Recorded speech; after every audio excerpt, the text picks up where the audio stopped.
money to citizens, and not really being able to do it by putting physical cash in envelopes and sending it via the postal system, a lot of thinking has moved to practically how might you do that digitally. So the topic is very much on the agenda of central banks and indeed major private sector companies,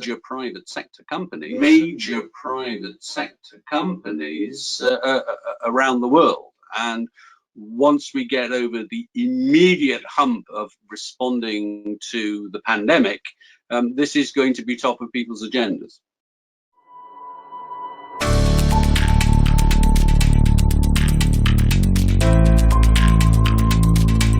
OMFIF, the global central banking think tank, proudly announces the launch of the OMFIF Digital Monetary Institute. This high-level college convenes key policymakers, technologists, financiers and regulators to explore the challenges, opportunities and implications of digital finance in the 2020s. The principal focus will be on payments instruments in both wholesale and retail markets, with central bank digital currency being of particular interest. Hi Phil, could you please tell me why we think OMFIF has a mandate to address this particular space on fiat digital currency at this particular time? Well, it's not just us, John. Of course, it's our members and people in the wider world, because the whole topic of fiat digital currency has suddenly taken on a new lease of life and has moved from the back office right into the governor's office. What external events have propelled this? Maybe you can comment on the major technology players in the industry and how central bank thinking has changed and the impact of COVID-19.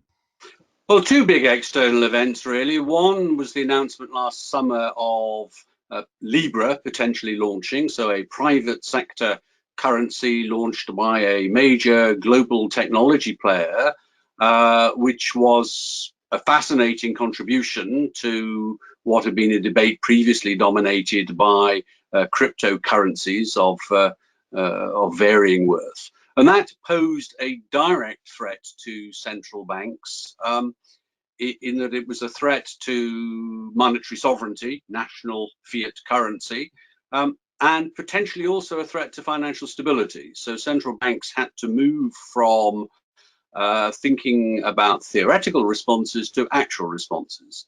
The second thing clearly that's driven it has been COVID-19, which has spurred a lot of thinking in many quarters, but in particular with national authorities looking very closely at the practicality of helicopter money, i.e. distributing amounts of money to citizens, and not really being able to do it by putting physical cash in envelopes and sending it via the postal system. A lot of thinking has moved to practically how might you do that digitally. So the topic is very much on the agenda of central banks and indeed major private sector companies around the world. And once we get over the immediate hump of responding to the pandemic, this is going to be top of people's agendas. We don't think the state is likely to find the answers it needs on its own. And we've already seen, as you mentioned, with Libra, that the private sector isn't going to be given a free run. How do you think the two may collaborate to deliver the right answers here? Well, there will be a variety of models, just as there will be a variety of policy reasons that sit behind launching a digital currency. So different jurisdictions will apply different models. Crudely, that could run from a central bank doing everything, i.e. providing the platform, the technology, running the accounts, running the entire system, to at the other end of the spectrum, the whole business being outsourced almost completely to the private sector, both bank and non-bank. I anticipate many countries will experiment with a kind of system whereby the central bank provides the currency, but the private sector provides the means of delivery. And indeed, private sector operators are also encouraged to operate, if you like, on the rails that are being provided.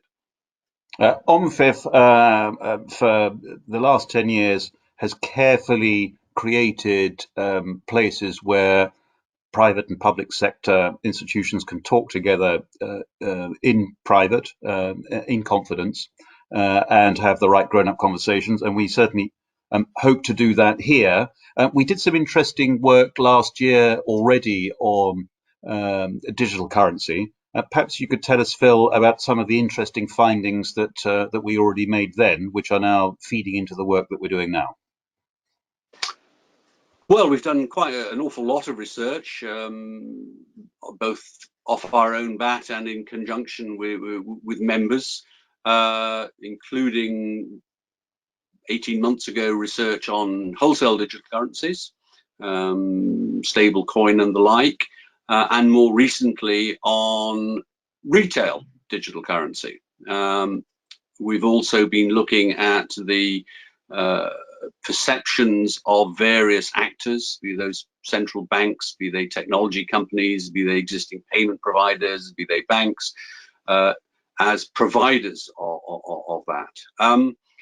Multitude of results, but I think three big conclusions. One is we will undoubtedly see a central bank digital fiat retail currency at some point in the next 3 years. And it will most likely be from a smaller rather than a larger country, partly because they are simply able to move a lot faster, partly because they're able to make the technological leap a lot more quickly as well. Secondly, we think it is going to be a public-private partnership because neither side can or wishes to do the whole kit and caboodle on its own. And I think thirdly that central banks are going to be front and center here. This is not going to be outsourced entirely to the private sector. And our research indicates quite strongly that central banks are trusted to lead and be the guardians of this kind of initiative. We found at OMFIF over the years that we've been writing already a very close relationship, of course, between monetary policy, macroeconomic policy, and then on into geopolitics. And this area in particular quickly becomes geopolitical. Would you like to talk a little bit about that, Phil? Well, I think in two aspects. One, there is an unannounced race amongst central banks to try and define the standard for CBDC, and there is going to be a need at one level for cross-border cooperation. However, for the immediate future, we see things operating largely within national boundaries, which means you'll get a range of different models emerging, and therefore the question of cross-border interoperability arising as well, in the same way as one does on current cross-border payments. The second is, I think some nations are going to see this as an opportunity to extend the remit of their currency beyond their borders.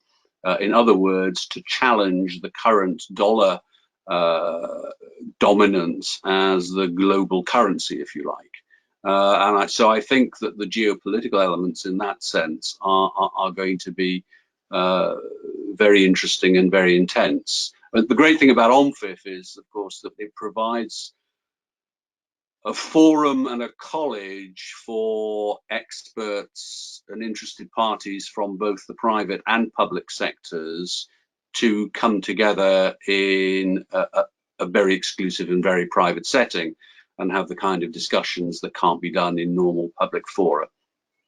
Which is exactly what we're going to do with this. So we will have a number of virtual roundtables and indeed real ones when we go back to our offices. And we're also going to run a symposium that will air all of these themes in private and to some extent semi-publicly, where we think there's information that it deserves a broader audience. These themes, Phil, we're going to write about every month with Bhavin Patel. Well, yes, we have a range of exclusive material coming out, principally a journal where we are going to be looking every month at activity, projects, programs, news within this particular sector. And as well, I think quarterly, what I think is the first ever compendium of CBDC, which is going to be, I mean, it's a work in progress, but it's going to be we hope, the standard directory of who's who and what's what in CBDC. This all of which will be available to our members. I would say the reason that we are launching this institute is not because we OMFIF thought it would be a nice thing to do, but because a lot of our members, both central banks and increasingly private sector members, have said, we really want you to do this. We want to explore this in greater depth and focus on this rather than some of the other things that you do as well. So this is very much in response to what our members are telling us. You've spent quite a lot of time talking directly with central banks around the world without necessarily naming names. What are you learning about their engagement with us on this topic? Well, it's a very deep engagement, and it ranges from being able to act as a sounding board for their experts, who find talking to the experts at OMFIF quite useful in just understanding what on a semi-anonymous basis what is going on and where, right the way through to helping with defining, discussing practical use cases as the basis for pilots. So the range of things that we are doing is very big indeed. We've got a couple of major technology firms already involved, and we expect others. How do you expect them to engage with the public sector institutions in our digital institute? Well, again, across a very large range. Some wish to discuss technologies, for example. So there's an assumption in some quarters that the underlying technology for CBDC will be blockchain or distributed ledger technology. That's not necessarily the case at all. And in fact, our research demonstrates that a centralized trusted provider in the shape of a central bank is what the public would expect for this, rather than some kind of decentralized ledger. So there are very, to be fair, central banks' primary expertise and stock in trade is not technology. So they are very interested in having those discussions about the uses and limitations of various technologies in approaching this. The private sector are extremely interested in really understanding the policy imperatives and requirements of the public sector. And that conversation, outside, if you like, of a common or garden sales pitch, is very, very important to both parties. And OMFIF is very much a neutral, I hesitate to use the word referee, but moderator and contributor to that particular debate. Well, we'll chair those conversations with great care and with great interest, and we very much look forward to doing that. We very much look forward to engaging with all of you on this topic and exploring these fascinating themes that Phil has set out for us today. Many thanks.